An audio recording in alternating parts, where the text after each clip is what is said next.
Bonjour Maryse. Bonjour Luna. Aujourd'hui on se retrouve dans un nouvel épisode de podcast en plein air. Nous sommes actuellement dans un nouveau cadre, un nouveau lieu, entouré d'enfants dans une piscine, mais aussi dans un lieu où on peut déguster des cafés.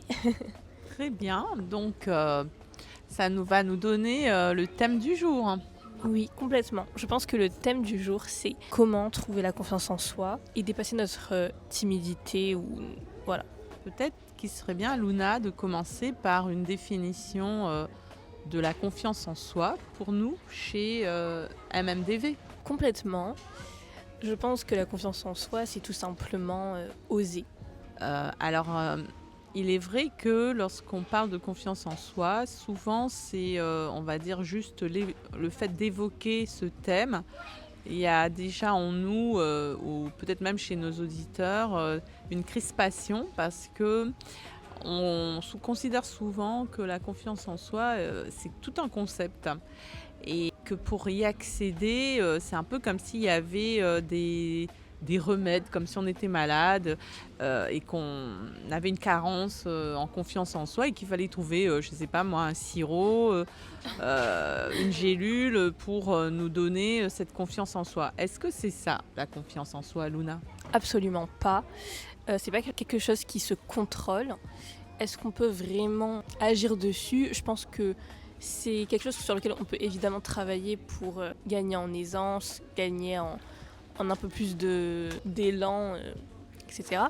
Mais je pense que c'est pas quelque chose qui se soigne ou qui peut Donc on n'est être pas malade. modifié. Si on manque de confiance en soi, on n'est pas malade. Absolument pas.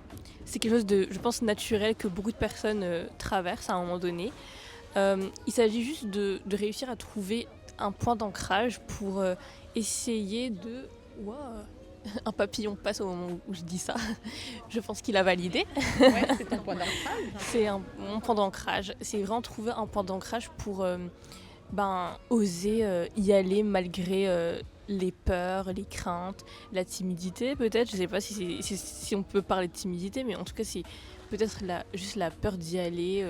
C'est vrai que C'est indéfinissable. j'ai toujours mené cette réflexion avec moi-même sur le fait que voilà, parfois quand on observe dans les relations humaines les différentes typologies, on en revient toujours à pourquoi cette personne elle ose, pourquoi on a l'impression qu'elle a justement cette confiance en elle que d'autres n'ont pas. Et finalement, mon observation, parce que tu sais, moi, je me suis toujours décrite comme un chercheur en laboratoire, mais plus au sein des relations humaines. J'ai envie de dire que c'est une histoire de... Est-ce qu'on est introverti, extraverti Ouais. Voilà, j'ai envie d'effacer tout cela, balayer ce qu'on dit le plus souvent. Il y a un respect très profond que l'on a avec soi-même et envers soi-même. Et avant d'y aller, par exemple, moi, j'ai toujours besoin d'être dans un ancrage à ce qui se passe, un alignement qui fait que si je ressens pas une harmonie entre les personnes qui m'entourent et moi-même ou le cadre, en fait, j'ai pas envie. Je n'ai pas envie d'y aller et ma retenue principale, c'est, j'ai envie de dire, plutôt une motivation qui sera pas là parce que ça résonne pas, quoi. Il y a quelque chose qui ne résonne pas. Et au final, après de longues recherches, j'ai envie de dire, pour moi aujourd'hui, la confiance, elle se définit en un mot. C'est la résonance. Et je pense que tu pourrais véritablement trouver ta confiance dans cet effet de résonance que tu vas avoir avec ce qui se passe autour de toi. Et que si tu as envie d'y aller parce que ça résonne, tu y vas. Et il n'y a plus de problème de confiance, il y a juste cet élan, comme tu disais tout à l'heure. Totalement. Je pense que là où je voulais en venir par le point d'ancrage, c'est qu'en fait, des fois, juste avoir un élément qui va nous rassurer, je pense que c'est quelque chose qui peut nous aider à dépasser cette crainte ou ce manque de confiance. Et Personnellement, j'en ai fait l'expérience il y a quelques minutes où en fait, j'ai pas osé y aller, quoi. J'ai pas osé y aller parce que ça m'a intimidée d'emblée. J'ai eu besoin d'un temps pour souffler, pour prendre connaissance de ce qui se passait autour de moi, mais aussi d'étudier. Je pense que chacun réagit à sa façon et moi personnellement, j'ai besoin d'étudier ce qui se passe autour de moi, d'étudier la situation avant d'y aller pour être sûre de là où je mets les pieds, être sûre de comment je vais y aller, etc. Et c'est ça qui va m'aider. Mais qu'est-ce qui va me donner l'élan d'y aller vraiment? C'est, je pense, une motivation, forcément. Une motivation. Motivation pour soi-même, mais aussi peut-être pour l'autre. Donc ça veut dire que la confiance en soi, c'est pas du tout ce qu'on nous raconte depuis toujours, qu'il fallait un peu rougir parce qu'on n'y allait pas directement, parce qu'on hésitait. Non, je pense qu'il faut justement enlever un poids là-dessus parce que je pense que souvent on se culpabilise d'être comme ça alors qu'en fait il faut juste s'accueillir comme tel que l'on est et ne surtout pas rougir justement de comment tu vas envisager les choses, de comment tu vas Y aller, quoi. être au sein d'une situation. Il faut tout simplement se respecter soi-même, ne surtout pas se jeter la première pierre en se disant que oh, pourquoi je suis comme ça et tout. C'est juste chacun fonctionne à sa façon, chacun fonctionne à son rythme. Et je pense que si par exemple tu as besoin d'effectivement un temps avec toi-même avant d'y aller à fond, tu prends ce temps pour toi et surtout tu te flagelles pas, quoi. Et moi, ce qui a été mon point d'ancrage à ce moment-là, c'est que je voulais commander un café en fait. Et en fait, mon point d'ancrage à ce moment-là, ça a été mon envie profonde de boire un café dans ce cadre magnifique. Donc, je pense que c'est ce qui m'a motivée à y aller malgré quelques petites craintes. Voilà. Oui, je comprends. En fait, ce que tu décris, c'est totalement ce qu'on appelle un moment où tu n'es pas dans les éléments habituels, dans un environnement que tu connais, des éléments qui vont te demander d'observer davantage et de voir comment ça s'organise. Exactement. En fait, je pense que plutôt que de parler d'un défaut, quand il s'agit de dire que la personne elle manque de confiance en elle, hein, c'est pas du tout ça. Parfois, c'est un excès tu vois, une grande politesse, de ne pas y aller parce que peut-être tu vas déranger l'autre. Et c'est jamais dans l'idée de dire qu'on est plus petit ou moins que les autres, ou plus que les autres d'ailleurs. Il n'y a ni infériorité ni supériorité. Personnellement, je trouve que on nous a beaucoup trop décrit les relations, les interactions, à travers ces mots-là. Pourquoi tu manques de confiance en toi? Pourquoi tu es trop timide? Non, en fait, je pense que si on redonnait à chacun le droit de ressentir la vie comme elle est et de se respecter dans sa manière de ressentir la vie, il n'y aurait pas de blocage. Parce qu'en fait, à force de nous dire cela, qu'est-ce qu'on va faire? On va se comparer aux autres. On va se comparer et on ne sera plus dans notre propre alignement. On va sortir de ce qui est accordé en nous pour regarder l'autre comment il fait et on va peut-être l'imiter. Et en fait, quand on va imiter l'autre, on va se rendre compte qu'on n'est pas en fait en accord avec nous-mêmes. Et c'est un peu comme si on prenait les chaussures de l'autre et qu'on disait si cette personne elle marche bien, ça veut dire qu'elle a les meilleures chaussures de la terre, donc je vais prendre sa paire de chaussures et je vais l'enfiler. Non, parce que ce qui va convenir aux uns ne convient pas forcément aux autres.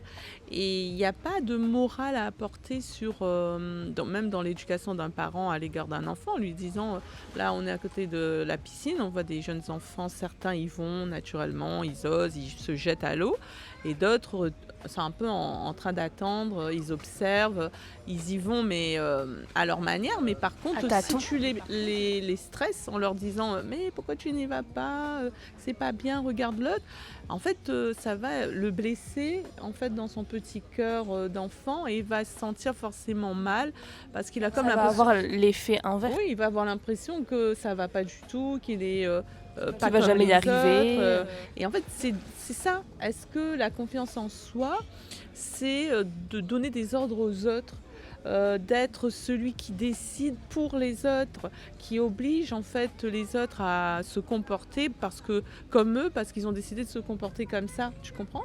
Et moi, je pense que la confiance en soi, c'est vraiment un leurre, quelque chose qu'on enseigne très mal. Complètement, je suis complètement d'accord avec tout ce que tu viens de dire. C'est exactement ça en fait, il n'y a pas de modèle parfait, il n'y a pas de... chacun, encore une fois, chacun est comme il est. Et je pense que respecter cette singularité et respecter le fonctionnement de chacun, c'est déjà un premier pas vers l'acceptation et aussi un premier pas pour l'autre qui se sent dans cette situation de peut-être reprendre un petit peu plus confiance et ne pas se sentir complètement décalé ou différent ou alien.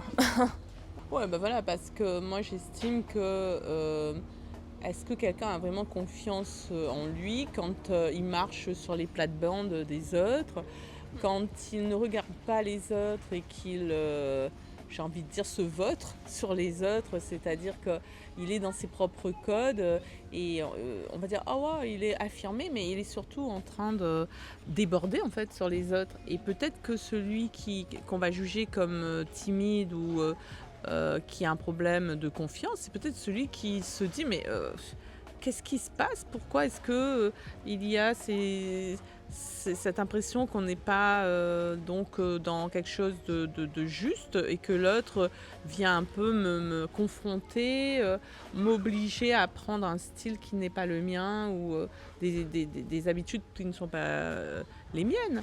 Donc au final, franchement, moi je pense, Luna, la confiance en soi, en tout cas maintenant c'est ce que je m'applique à moi-même la plupart du temps, c'est de ramener le regard à l'intérieur de moi-même et si ça vibre, que je me sens en accord, que je me sens en sécurité presque, j'ai envie de dire, dans ce que je suis en train de faire, et ben j'y vais. J'y vais tranquillement, j'y vais à ma manière. Et si ça se passe bien, bah ça se passe bien, mais en même temps, je rougis pas parce que ça se passe mal et je dis j'aurais dû faire comme ci ou comme ça. Tu sais, parfois, lorsqu'on parle de confiance en soi, quelqu'un va te dire bah, si tu veux avoir confiance en toi, il faudra avoir tel ou tel artifice, que ça soit en termes de vêtements, en termes de maquillage ou en termes de manière de parler, etc.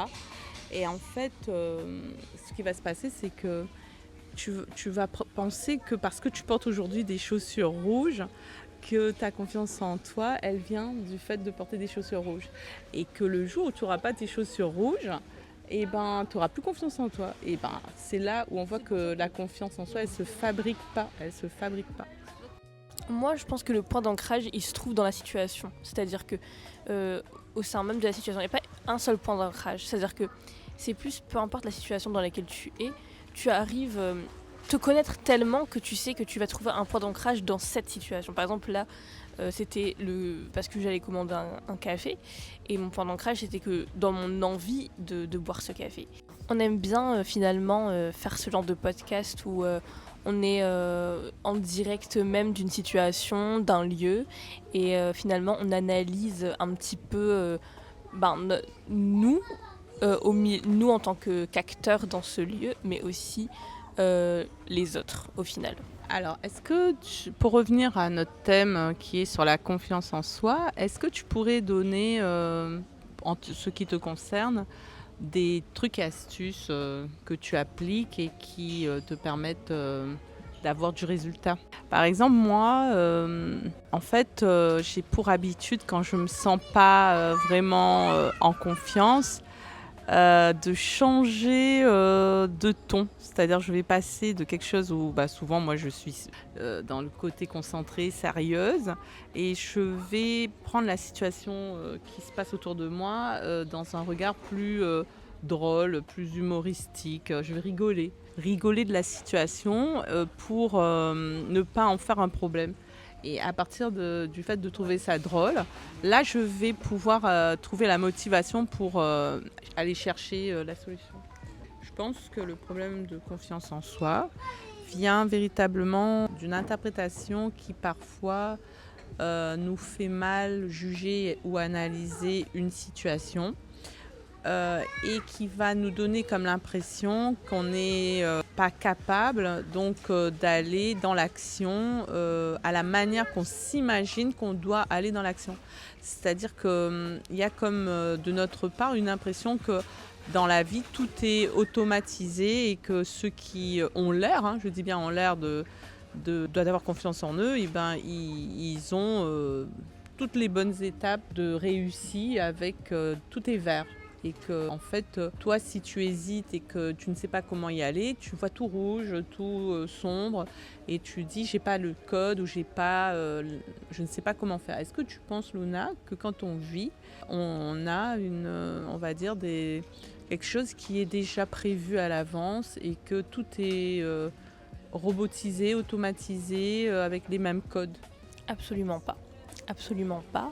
Qu'est-ce que je mets en action? Alors, moi, ce que je mets en action, je pense que chacun vit une situation à sa manière et que selon la situation, il faut savoir aussi se recentrer. En fait, je pense que moi, personnellement, à force d'expérience de ce type et en essayant de justement passer à travers ce manque de confiance, entre guillemets, qui peut t'empêcher d'aller au-devant des choses, j'ai besoin d'un temps où je me recentre avec moi-même, où je me pose et j'observe la situation pour me rassurer. Ça me rassure en fait de savoir où les choses sont placées, où sont les personnes de référence, etc., etc. Ça me permet de me rassurer, de me dire, là si par exemple je dois y aller et que je prends mon courage à deux mains, et ben j'y vais et je sais où c'est en fait. Je sais quelle direction prendre. Ah oui. Donc, je pense que moi personnellement dans ma situation, c'était plus des fois quand tu arrives dans un lieu que tu connais pas,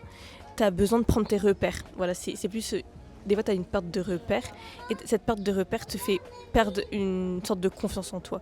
Et ça dépend de la situation parce qu'il y a des moments où tu sais tellement où sont tes repères et tout où tu sais, enfin t'arrives tout de suite à trouver ton ancrage, c'est ça que je parlais tout à l'heure. Et il y a des moments où c'est tellement un lieu différent avec un autre cadre, avec d'autres personnes, etc., que du coup tu as besoin de retrouver ces points de repère. Et moi mes points de repère, c'est de savoir exactement où est-ce que je vais. Je comprends ce que tu veux dire.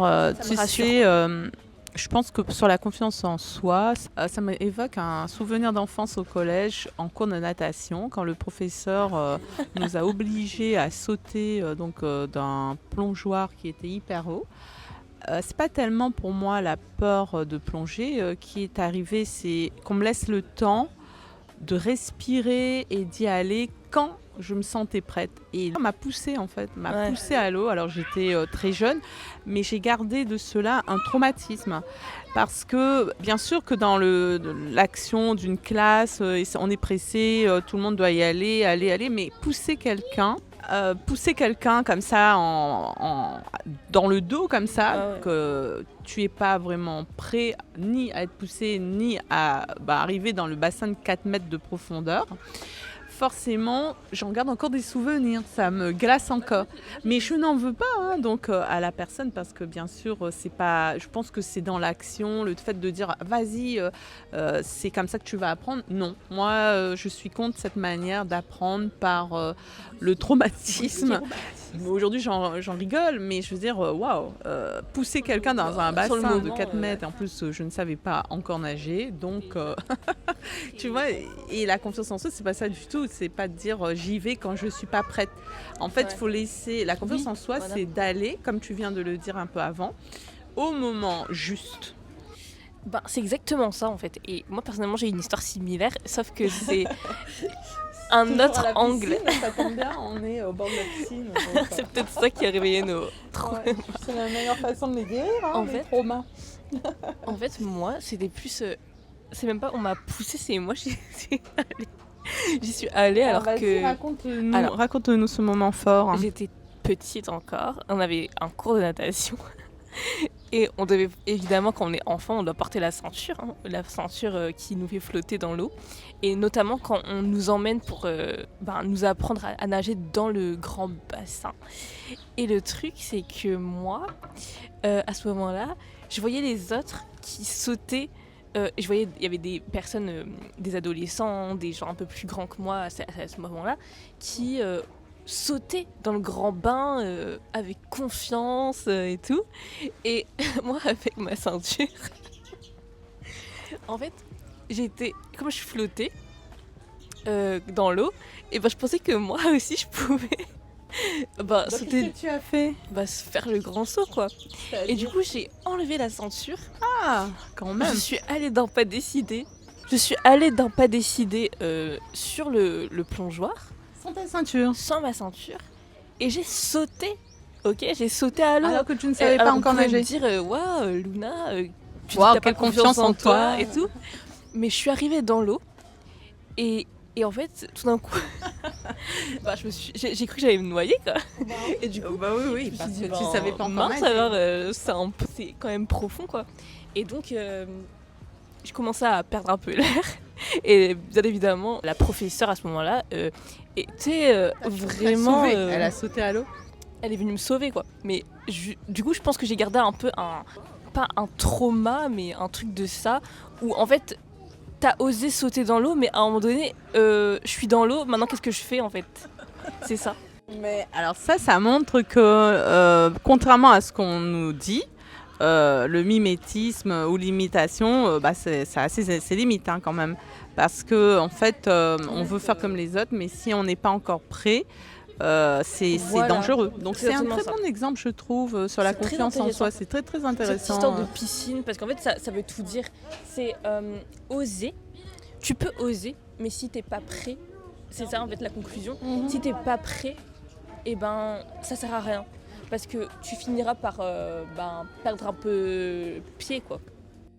Donc finalement, pour te conclure ce podcast, ça serait bien de dire que la confiance en soi, c'est pas l'idée de sauter dans le grand bain alors qu'on n'est pas prêt. C'est véritablement dire je veux y aller, je veux sauter donc dans ce grand bain, mais je vais y aller quand moi je vais me dire que c'est bon pour moi et que j'ai envie de le faire. C'est pas juste un défi que l'on va faire et puis après on va rentrer chez soi. On va être malade pendant plusieurs jours parce que, tu vois, c'est un peu ça, on aura des conséquences d'un excès de peur et de stress et qui va faire qu'on n'aura peut-être plus envie d'y retourner à jamais. Donc finalement, la confiance en soi, c'est véritablement dans sa vie, agir selon ce qu'on estime être accordé à soi-même. Et surtout se respecter. Se respecter si on voit qu'on n'est pas prêt comme l'autre, c'est pas grave en fait. Ouais, voilà. C'est-à-dire que sortir du regard des autres, tu veux dire ? Ouais, sortir du regard des autres et cesser aussi toute comparaison qu'on pourrait avoir ou se faire avec les autres. C'est-à-dire que chacun agit à sa façon, chacun agit à son timing et c'est surtout pas grave en fait si toi t'as pas envie de sauter maintenant, si tu te sens pas encore prête à sauter, saute pas en fait, attends, prends ton temps et attends le bon moment pour le faire. Alors là, moi je trouve que c'est une belle manière de dire à nos auditeurs que finalement tout le monde peut arriver au même résultat si on oublie cette histoire de comparaison dans le regard des autres. Complètement. Donc on espère que ce podcast aura été utile et que ça vous aura peut-être rassuré parce que c'est vrai que des fois on a peut-être l'impression de se sentir un peu différent ou complexé. Ouais, se sentir dans un mal-être par rapport à peut-être ce manque de confiance qui nous empêche de doser comme les autres, etc. Ne vous comparez plus jamais aux gens et prenez votre temps, allez-y à votre rythme et surtout vous êtes très bien comme vous êtes. Merci beaucoup. Merci. Abonnez-vous à Radio MMDV pour ne rater aucun podcast de ce type. Et à très bientôt. Et à très bientôt.